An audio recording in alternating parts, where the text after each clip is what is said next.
association des 4 îlots de APIX daal dinañuy booloo taxaw ngir xeex lu ñu moom ñoom ñooñee nag nga xam ne rek ba ñu tojee woon seen kër ya def autoroute à péage si jamonoy Abdoulaye Wade waaye tamit ak ña nga xamante ne ni mbënd mi da leen sonaloon dañu leen joxoon rek lu tollook 2039 kër nga xam ne bokk na si ab espace vert ba nga xamante ne ni fu xale yi di fowee ak ay jardin ak yi li ni mel moo ko taxoon a jóg tey nag daa am ñu taxaw rek ngir jël seen espace googee nga xamante ne ni tabax taxu koo jóg daal di koy jaay rek comme ay terrain ngir ñu tabax fa ay dëkkuwaay loolee nag doon la nga xamante ne ni association des 4 îlots d'APIX dañu ko rek bañ ba tax sax ñu nekk jamono ji di defar ak setal seen espace boobee waaye itam di fa jëmbat ay garab lépp rek ngir ku fa ñëw xam ne foofee ay tabax taxu koo jóg ñoom ñooñee nag yile kàddu rek la ñu yëkkati ci micro Dakar Buzz. nekk fii gars yi déplacé woon ñu ci benn projet autoroute à péage ñamoon suñu kër nekkoon ci côté Diamaguène jak saw yi léegi gars yi état bi déplacé ñu fii def ko benn site de recasement indi ñu fii logé ñu quoi léegi nag bi ñu ñëwee ci projet bi bi ñuy won projet bi dañu woon espace bi parce que ñoom ñoo àndoon di liggéey dañ ne fii dañ koy def espace public def ko espace vert def ko ay banc public et tout ça pour mu nekk benn poumon quoi vu l'habitat yi bees yi léegi nga xam ne par exemple dafay bon plan d'urbanisme bees bi loolu daf ci am solo loolu nag moo taxoon tey ñu ñëw fii place bi di ko jëmal population yi bi ñëwee aussi xaar ñu ci kenn dañ ne rek automatiquement comme que état bi daf leen ko liggéeyaloon ñoom ñu war a ñëw fii ñu ne bon nañuy cotiser suñu xaalis lu waay am rek def ñu jël ay suñu banc moom moo waral tey par exemple ñu ñëw fii di fi jëmbat ay garab fu mu nekk nii yaa ñu fekk nii ci biir liggéey bi quoi ñu nekk nii ci liggéey bi ay xale yoo xam ne ay mosoo lañ dëkk ci dëkk bi ñuy yore seen weccet joxe ko xam nga ñuy am seen doole ñëw taxaw population bi taxaw. ndax autorité administrative yi yëg nañ ko maire beeg ni ni mel. waaw ñoom ñëpp yëg nañ ko parce que boo xoolee administration bi ñëpp xam nañ yëg nañ ne ñu ngi defar fi place bon maire bi aussi mooy suñu maire bon te yëg na aussi affaire bi quoi ñëpp xam nañ ne vraiment ñun ñu ngi liggéey fii te bon boo calculer sax présentement heure yi ñu wax ak ñoom nii am nañ ci avalu maire am nañ ci avalu autorité yu bari pour defar lii parce que loolu mooy mbëbët bi te aussi espace yi ñun avant ñu ñëw sax lii lañ fekkoon quoi dañuy gis boo xoolee nii sax parce que eaux et forêts am na état defar na fi ay garab nga bàyyi déjà am na fi échantillon yoo xam ne yooyu yëpp fii lañ ko fekkoon mais comme nit ñi ñëw ñoon jamono yooyu loolu moo waraloon par exemple bu ñuy ñëw fekk nañu mala yi ay xam nga fii aussi dafa bëri ay sàmm ak yooyu ay nag yeeg bëy yeeg yooyu def na ko yàq léegi nag bi ñëwee dañoo jëlal place yooyu rek daal di ko matérialiser defaat ci ay garab defaat ci ay bancs publics moom la ñuy jëmmal nii présentement nii. d'accord actuellement fonds yi état bi moo leen ko dimbali wala autorité wala yéen seen propre fonds ngeen ciy def. côté boobu nag dañuy remercier les populations parce que ñoom seen bopp ñoom ñoo jug ne ñoom duñu xaar état leen di jàppale ci affaire bi li ngay gis yi yëpp à hauteur de presque 4 millions actuellement suñu mënee wax yoo xam ne population yi ñoo ko joxe parce que si am na ñoo xam dañu am kër fii mais nekkuñu fi ñu ngi dans la diaspora am na ñoo xam ne fii lañu dëkk ñi bu ñu amee benn saako ciment ñu indi seen fer ñu indi affaire yi loolu lu population bi dajale la rek ba mu mot lii ngay gis buñ ko xaymaa daal vraiment war na mën a egg ci presque ay 4 millions actuellement wala bu ko soriwul jege na ko waaw. kon bu ñu leen déggee bu baax comme genre benn collectif ngeen yore. waaw dañu yore benn collectif parce que boo xoolee site APIX dañ ko découper en 4 îlots îlot bu nekk dafa am chef de quartier dafa am délégué de quartier léegi nag mu nekk îlot 1 2 3 4 léegi nag îlot yooyu yëpp ñoo daje def ko benn kuréel moom lañ tuddee comité inter îlot loolu moo war a par exemple ñu nga xam ne bu xëyee xale yeeg mag ñeeg ñëpp dañuy ñëw nekk ci liggéey bi. actuellement tamit def nañ lotissement ba pare géométrie def nañ lotissement dan ngay lancé appel am na ñoo xamante ne léeg-léeg dañuy gis benn terrain rek buñ ko gisee rek jékki-jékki ñëw naan lii réserve la woon wala lu demee noonu ñëw bëgg tabax lan ngay wax ñooñu. mooy loolu parce que aussi xam nga gars yi des fois dañuy def seen ay interprétation parce que buñ ne par exemple c'est des espaces yi nga xam ne c'est des réserves bon ñoom dañuy bëgg a ñëw bëgg ko dag ay kër. bon loolu aussi am na parce que dafa bëri ay gars yoo xam ne spoliation bi dafa bëri bon ku nekk day jóge fële ñoo am ay lijjanti yu muy def commencé dagg terrain yi ne dañ koy jaay alors que loolu c'était pas prévu dans le programme boo calculé par exemple cité APIX lépp lu fii kër dañ ko dagg sur le plan léegi bi ñu daggee plan bi yëpp kër yi yëpp 2039 maisons la état bi avant ñuy ñëw aussi daf ko immatriculé ko woon ci titre foncier numéro 6042 R loolu mooy titre foncier bi bon kii dañ ko site de recasement nag boo ko déggee mooy ñi nga xam ne par exemple état bi dafa leen soxla woon seen terrain pour def ay infrastructure à utilité publique pour déplacer leen ñooñu lay jox kër yi fii kër yi kenn du ko jaay parce que kër yi du délibération du dara état bi da ko dagg ba pare pour jox ko ñi nga xam ne benn couche sociale parce que projet bi dafa lamb ñett dafa lamb déplacement autour à péage muy premier point. léegi mu ñu aussi ñu créé waat Pikine irrégulier sud mooy le PIS 1 PIS 1 léegi mooy boo xoolee côté yi nga xam dafa amoon inondation bi Ablaye Wade di ñëwee li mu def mooy comme dafa bëggoon régulariser problème habitat au Sénégal et puis en même temps régulariser aussi le problème de l'inondation parce que quartier yooyu yëpp ay toll la woon gars yi mujj dem ba dëkk ko loolu mooy deuxième phase bi. troisième phase bi mooy ñi nga xam ne dañoo amoon foofu ay kër amuñu doole luy ay nekk ay 2000 3000 francs ñooñu la ñuy wax les vulnérables te ñooñu aussi il fallait que état bi comme que état moom mooy problème moom moo nekk aussi pour la sauvegarde de ces populations mu ne xaaral ma profité may leen kër bu ñu dëkk.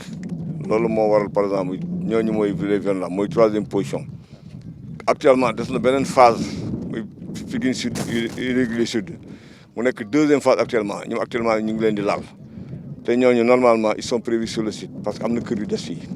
te ñooñu dañ leen ko war a jox quoi. c'est-à-dire xam nga fii boo calculer dafa nekk un site boo xam ne état moo koy joxe mais dafa nekkoon ci responsabilité du gouverneur de Dakar. mais gouverneur bu muy dem dañoo jël site bi ñu transféré ko au sous-préfet au préfet de Pikine donc état moo koy joxe donc léegi loolu mooy problème bi léegi su ko defee nga xam ne léegi état boo ñëwee par exemple le gouverneur moom moo nekk le chef du groupe opérationnel du site moom moo chargé wu par exemple def attribution des terrains mais tout ça sur la supervision de l'APIX nga xam ne moom mooy le maître d'œuvre des travaux de l'état léegi bu ñu la joxee bu ñu tëjee sa kër bu ñu lay jox kër da ngay dem def acte de conciliation et de non recours léegi soo d'accord yi ñoom ñoo lay attribué dañ lay tàllalal plan bi ne la yii yëpp c'est pas attribué yii yow nga tànn léegi base de données boobu ak benn numéro bu ñu lay jox boobu la ñuy dugal ci base de données bi après ñu jox la sa acte de conciliation nga xam ne ëllëg ñoom bu ñu tapé foofu numéro tel rek dañ naan diw moo ko moom waaw loolu mooy problème site bi quoi. maanaam ban appel ngay lancé ñoo xamante ne ñi léeg-léeg dañuy ñëw di surtout wàllum suuf actuellement dafa nekk loo xamante ne coow la dafa bari na coow ci dëkk bi léegi looy lancé appel ñoo xamante ne tey ñëw nañ pour bëgg a jënd fii kër la ban appel nga leen di lancé. waaw c'est-à-dire li ma leen di wax mooy fii du pour ay kër parce que boo calculer aussi sur le plan fii ay poste courant ñoo fi nekk te avec si courant bi c'est ay 380 la ak 400 kilowatts te lépp c'est souterrain boo xoolee da ngay gis poste courant yi. donc c'est pas pour l'habitat te aussi fii c'est pas prévu pour ay fosse septique wala yenn affaires yu nekk donc mënuñu fi gas fosse ne dañ fiy tabax kër parce que courant ak ndox ànduñu parce que fii boo xoolee lépp c'est canalisé et tout est à l'égout nga xam ne day jóge fii dem directement versé à la mer donc fii vraiment c'est pas pour l'habitat fii ay espace la ñoo xam dañ ko prévoir pour ay xale ay terrain de foot ay terrain mini foot terrain de basket def fi ay manège def fi ay espace public affaire yooyu parce que boo calculer aussi kër yi lépp kër bu nekk dafa gën ci kaw tali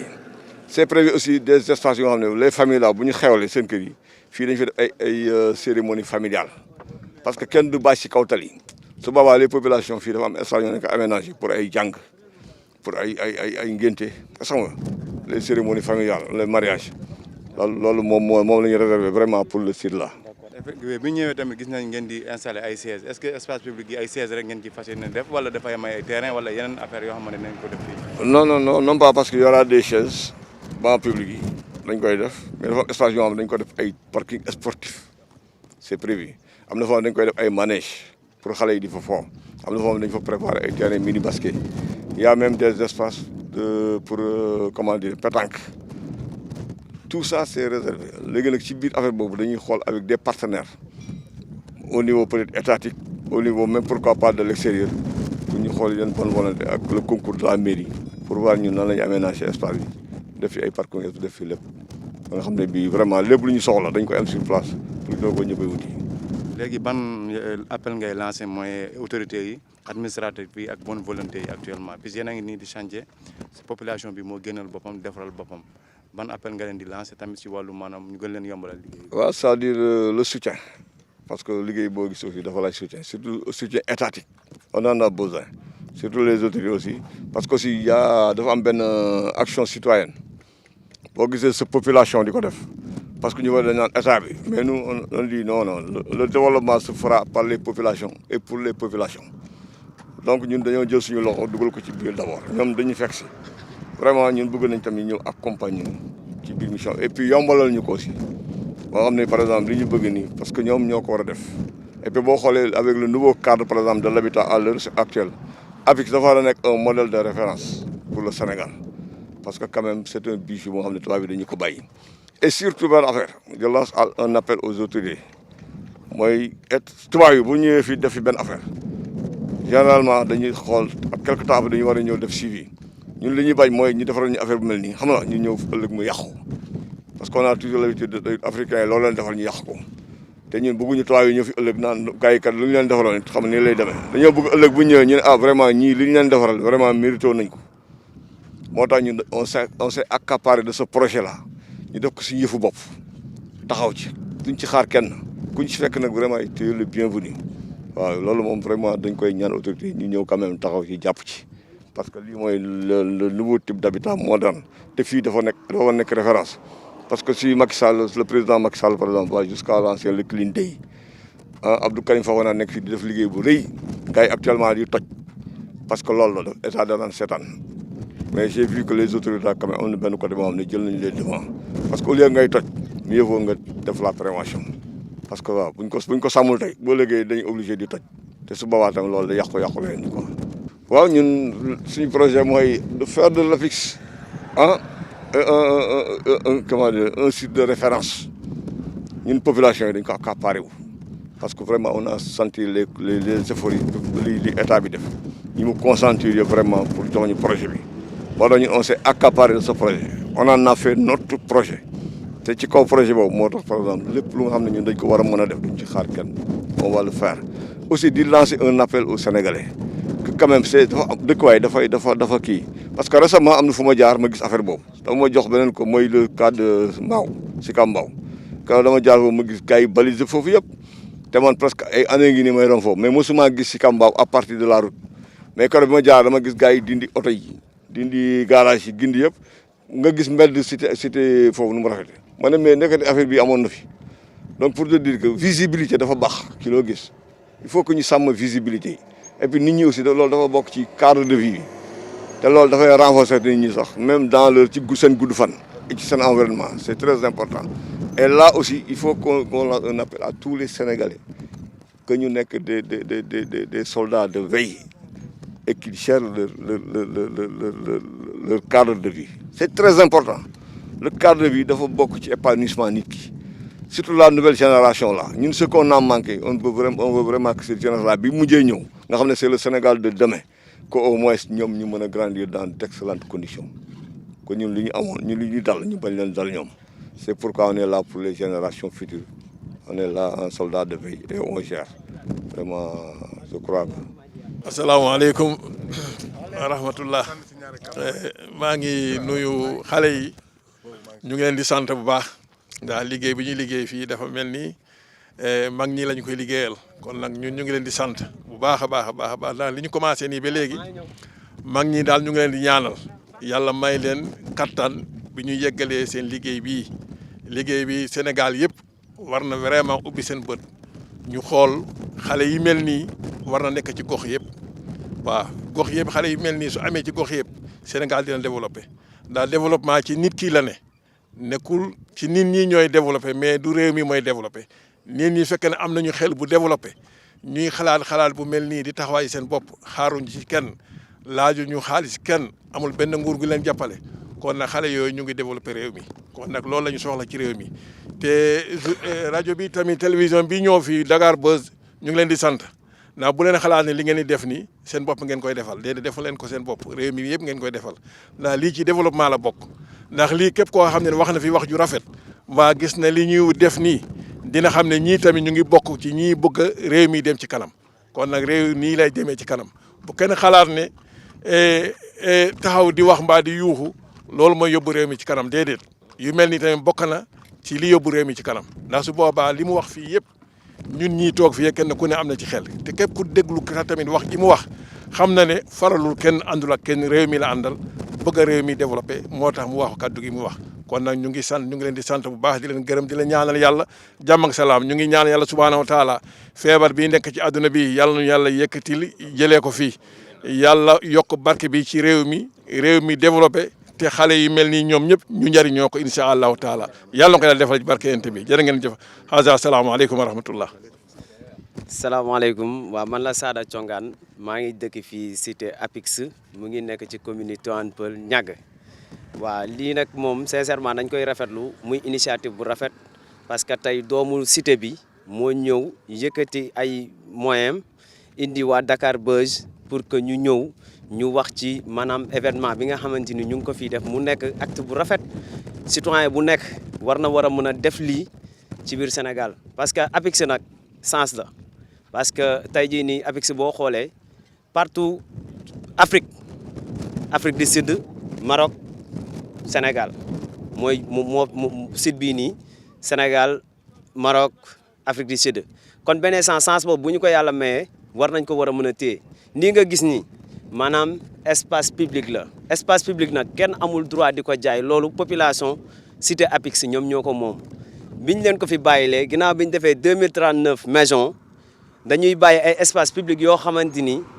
population bi suñu ñëwee dinañ ci war a mën a gis seen bopp population bi nag ci sunu papa yi ci sunu yaay yi ba ci sunu grand frère yi ba ci xale yu tuuti yi parce que ñoom ñooy jël avenir bi suba kon benn instant espace public yooyu dañ koy soxla nit ki boo génnee sa kër am nga droit ñëw comme espace public bu mel ni nga ñëw toog tranquillement loolu rek day gën a yokk sa wér day gën a yokk tamit sa mentalité bu ko defee mu mën a ubbeeku nga mën a nekk nit koo xamante ni di nga xalaat luy jëriñ sa développement wu réew.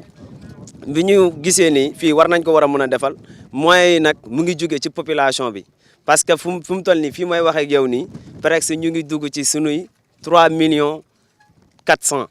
yoo xamante ni ay moyens la yoo xamante ni population bi ñoom ñoo ko dajale ku nekk kii indi ciment kii indi fer et cetera ñi indi ay garab ñu reboiser def banc yi. Apix nag dafa am lépp am na équipe technique ñuy gérer wàllum maçonnerie ñu ngi fi. ñiy gérer wàllum reboisement muy côté environnement ñu ngi fi lépp daal la Apix dajale ay électriciens lépp lu yàqu ci sunu biir dëkk bi rek ñun ñoo koy defaral sunu bopp. ñu ngi lancé waat nag maanaam di sensibiliser di wax population Sénégal nañu jéem a mel ni cité Apix développement nekkul ci ay wax ci ay jëf la nekk du état rek moom moo mën a développer réewam. réew mi ñi fa nekk dëkk fa muy population bi ñoom ñoo mën a développer dëkk bi nañ ci jàpp lépp loo xamante ni dafay maanaam environnement la dafay créer dund bu neex dafay créer dund boo xamante ni dund bu rafet la nañ ci jàpp bu ko defee ñu liggéey suñu Sénégal ñu bàyyi wax ji bu ko defee ñu liggéey sincèrement kontaan naa trop quoi. tamit liggéey bi mu gën leen ko yombalal. bien sûr waaw li ma leen di wax yeneen ouvrier yi mooy que nañ ñëw jàpp. parce que ki yëg dëkkam dëkk ki yëg goxam dëgg kooku mooy bàyyi ay yitteem ñëw xool soxlay dëkk bi mu dugal ci loxoom mu jaral ko mu bàyyi temps mu sacrifier boppam ngir dëkkam ñun nag benn instant ni comme que yàlla may nañu xam-xam bi dinañ ñëw ñu jàppale sunu population te duñ ci xaar kenn te ñu ngi lancé waat ñi nga xamante ni yor nañ xam-xam bi ñu nekk ay maçon ñu ngi leen di woo nañu ñëw mais sincèrement kontaan nañ ci Dakar Buzz ñu ngi leen di jaajëfal di saluer initiative bi nii parce que léegi moom lii rek communication mooy defar dëkk communication soo amul dëkk du mun a defaru te instant bii nii comme que tey maanaam matériels yi am na tey fu nekk rek information war na fa war a mën a jàll mais ñu ngi leen di jaajëfal di saluer liggéey bi di ko rafetlu bu baax te yéen a ngi ci bonne voie quoi ñu ngi leen di sant di leen gërëm jërëjëf. auzu billahi mina sheytaani rajim bismillahi rahmaani rahim bon man maa ngi tudd Cheikh Lo dëkk fii Ilo 3 di remercier waa Dakar Buzz si seen déplacement parce que jot yombul vraiment di remercier surtout sunu naataango Jibi di dëkkandoo bu njëkk boo xam ne dëkkoon nañ Apix ma xam ko muy yëngatu si social yëngatu si lu baax un homme vraiment très disponible bu defee lii du ma bett daal bi ma ñëwee fekk leen fi dama si am contentement quoi waaw léegi nag li nga xam ne maanaam moom moo waral lii mooy espace yi nga xam ne moom mooy c'est les espaces publics yi nga xam ni dañu ko defaraloon pour ñu mën a am sunu xale yi am fu ñuy foowee am des espaces de épanouissement xam nga am des espaces verts maanaam ñu seetlu woon ni am na ñu bëggoon ñëw di ko salfaañe daal bi loolu amee si lañ créé comité mu am ay gens yoo xam ne sont très déterminés taxaw xeex loolu ba loolu mën a dàqu bañ commencé samp suñuy banc public di reboiser ay garab mu nekk action boo xam ni vraiment action bu noble la action citoyenne la ma jàpp ni rek képp kuy sénégalais rek war nga jël référence si APIX ak si jeune waa APIX parce que détermination bi ñu am pour sàmm li nga xam ne maanaam moom lañ ñu fi defal yéeme na daal yéeme na te liggéey bi rafet na boobu ba léegi mi ngi continuer bonne volonté yi ku si mel ni Jibi tant d'autres personnes ñi ngi jël seen alal di ko si def pour que liggéey bi mën a continuer moo waral banc yi ngeen di gis garab yi ngeen di gis xam nga ak tant d'autres choses vraiment di rafetlu liggéey bi di si sant bu baax a baax biñ si yàlla boolee daal waaw di gërëm ñëpp di.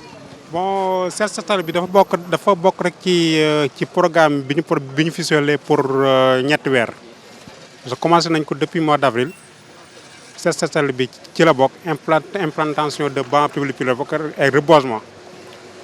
On a prévu cité bi yëpp parce que cité bi quatre quartiers la dañ ko prévoir téeméeri banc ak ñeent fukk ak benn banc public prévoir nañ fi aussi juróomi téeméeri garab ak ñaar fukk ak ñaar ci cité bi yëpp. bon suñu objectif nag mooy cité bi nekk cité li ñuy woowee cité vert parce que dëkk bu amul garab dund amu fa dëkk boo xam ni béton rek moo fa nekk dund amu fa. comme ni ko le président Macky Sall waxee woon nag mooy week-end clinique de yi ñun depuis boobu ba léegi ñu ngi ci chaque dimanche dañuy génn di nettoyer dëkk bi waaw. léegi actuellement ban appel ngay lancé jeunes yi tamit gis nañ jeunes yi ñu ngi ci taxawaay bu rafet ak jeunes yu fi nekk ak yeneen jeunes yoo xamante ne tamit mun na am dañoo bëgg collaborer ñëwuñu ban appel nga leen di lancé actuellement. bon appel bi may lancé à tous les jeunes mooy cité bi ñoom ñoo ko moom. ñun troisième âge liñ fi dese bariwul yàlla nañu yàlla may fan gu gudd ak wér mais suba ñoom ñooy des ci dëkk bi te boo bëggee xam ban avenir nga ngay am la ko wax na nga wax yan jeune nga am bokk na ci nag jeune buy participer ci développement koo xam développement gox nag war nga xool lépp loo xam ni day avancer cité bi di ko setal nga ci nekk guddi ak bëccëg dama lancer un appel à tous les jeunes que ñu génn ñu jéem adhérer ci suñu programme bi ñu nekk nii. te di lancer rek un appel ci autorités yi nga xam ni binoon nañ leen ay correspondance nu ñu mën a jàppale ci conseil ci moyen ci appui daal di gën a baax daal. waaw man maay commission sociale bu inter ilo que fii dañ ko def inter ilo lañ def xam nga 4 ilo moo fi nekk. mais dañoo def comme inter ilo mooy 4 ilo yi man ma nekk président commission sociale léegi nag ci biir loolu bi ñu xoolee dëkk bi boo xoolee ni ñu defar dëkk bi ñun sunu mbébét ak sunu yéene mooy ni ñu fekkoo dëkk bi ñu def ko nu ko raw ndax boo xoolee projet bi depuis président Abdoulaye la commencé woon te ñoom bi mu ñuy jox fii dafa waxoon ne carrément dëkk bi ñu ngi leen koy jox waaye bu ëllëgee bu leen sax yéen ko war defar te am na nu muy demee sax bu leen ko deful ñeneen mën nañu ko nangu seen kaw parce que boo xoolee dëkk bi tey jii ak coow li fi nekk ci affaire suuf yeeg yooyu boo xoolee situation bi ni mu demee mooy dëkk bi ni mu bindoo la donc ñun en tant que président commission sociale ma jógoon ma ne woon léegi man di samay jéego mooy dugg ci kër yi informer nit ñi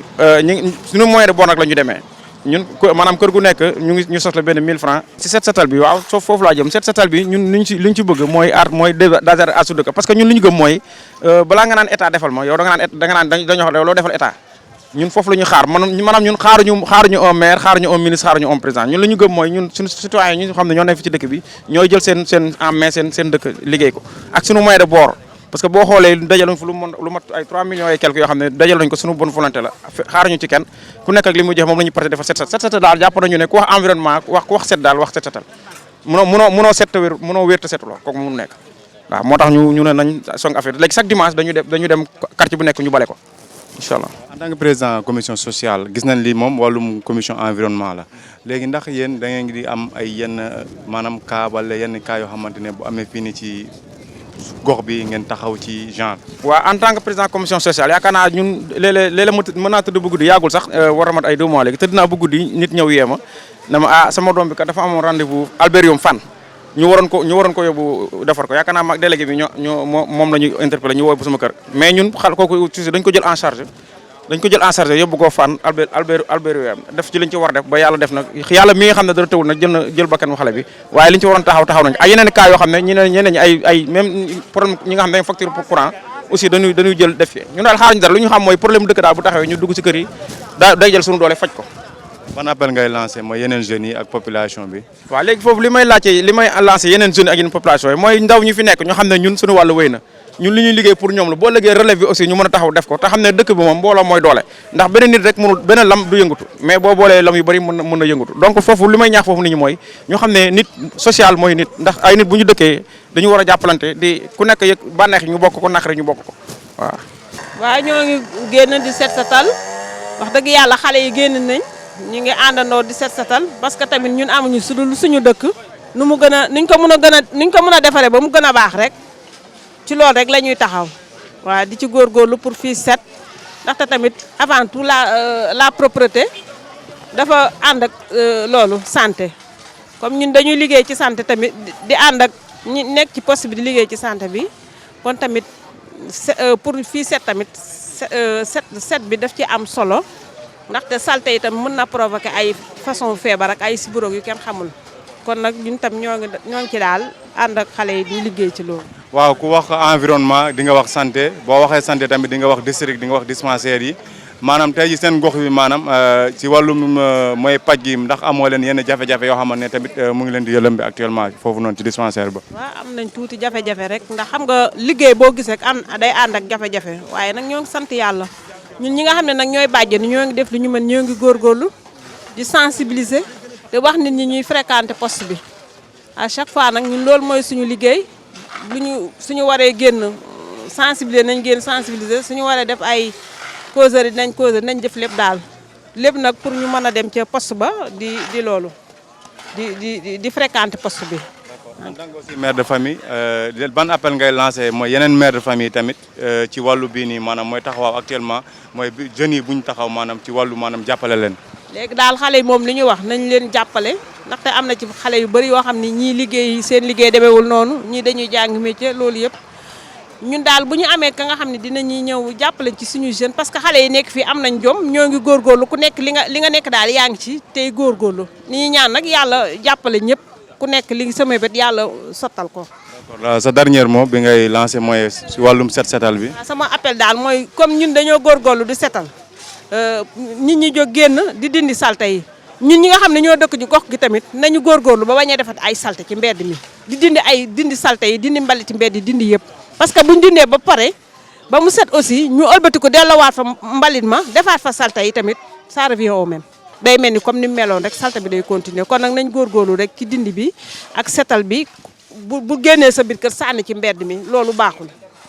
waaw fii nii mu la ko mën a expliquer mooy cité bi 4 quartiers la 4 quartiers bu si nekk am na président commission environnement te yàlla dafa dogal liggéey bi dafa ñëw nekk sama quartier mooy ILO 2 te liggéey bi fii lañ ko moom tey fii lañ koy defee yaa ngi dégg te fii lañ defee liggéey bi mais boo xoolee ki taxaw nii moom mooy président commission environnement bu ILO 4 léegi 4 îlots yi lañ boole mu nekk benn comité ñu tuddee ko comité interquartier de la cité APIX waaw mais depuis mois de mars ñu ngi si liggéey bi waaw. maanaam lii nii dafa nekk loo xam ne chaque dimanche ngeen koy def wala de temps en temps la ngeen koy def wala da ngeen ñi ngeen koy doog a commencé nii. waaw mun naa ne liggéey bi yàgg nañ ko tàmbali def mais maanaam ba nga yàggee def di ko tàmbali mois boobu daa fekkoon ne fii kër yi bëreeguñu woon noonu mais instant bi comme population bi ñoo leen dëkk si. moo tax ñu organiser wu def ko interquartier pour gën a am mbooloo gën a am force nekk benn pour liggéey suñu cité parce que bëgg nañ cité bi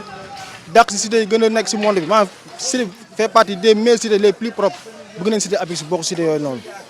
léegi ban appel ngay lancé mooy autorité administrative yi ak autorité maanaam bonne volonté yi lan nga leen di ñaax pour comme ça lu jëm si seen wàllum cité maanaam ci wàllum ndimbal ci wàllum maanaam mooy mbooloo bi tamit ak yeneen population yi tamit lan ngeen leen di ñaax. waaw loolu lu ma siy sànnu loolu moom du ma siy sori parce que ñun moom dañ siy nekk rek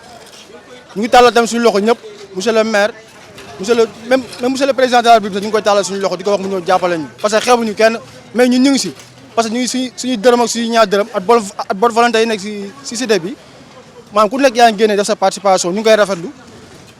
maanaam di ñaax ñëpp ñu gën see jàpp parce que affaire bi suñu mbir la ñun ñëpp cité bi yëpp ñoo ko moom Sénégal yëpp ñoo ko moom ñu ngi ñaan aussi dem ñëpp ñëw jàppale si képp ki nga xamante ne mooy bonne volonté la ñu ngi lay tàllal suñu loxo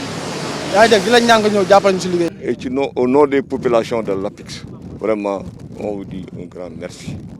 waaw vraiment di leen jaajëfal bu baax. lay wax Dakar Buzz. non Dakar Buzz moom macha allah vraiment Dakar Buzz yaa turam sax la di Buzz am naa man mi sax fi ay joxe am Buzz quoi ah voilà et et puis avec sax fii la bés bi fi lay génne quoi ça moom on le sent et puis ça vient naturellement quoi loolu mooy problème bi quoi vraiment di leen jaajëfal encore et puis bés sa kanam et puis macha allah.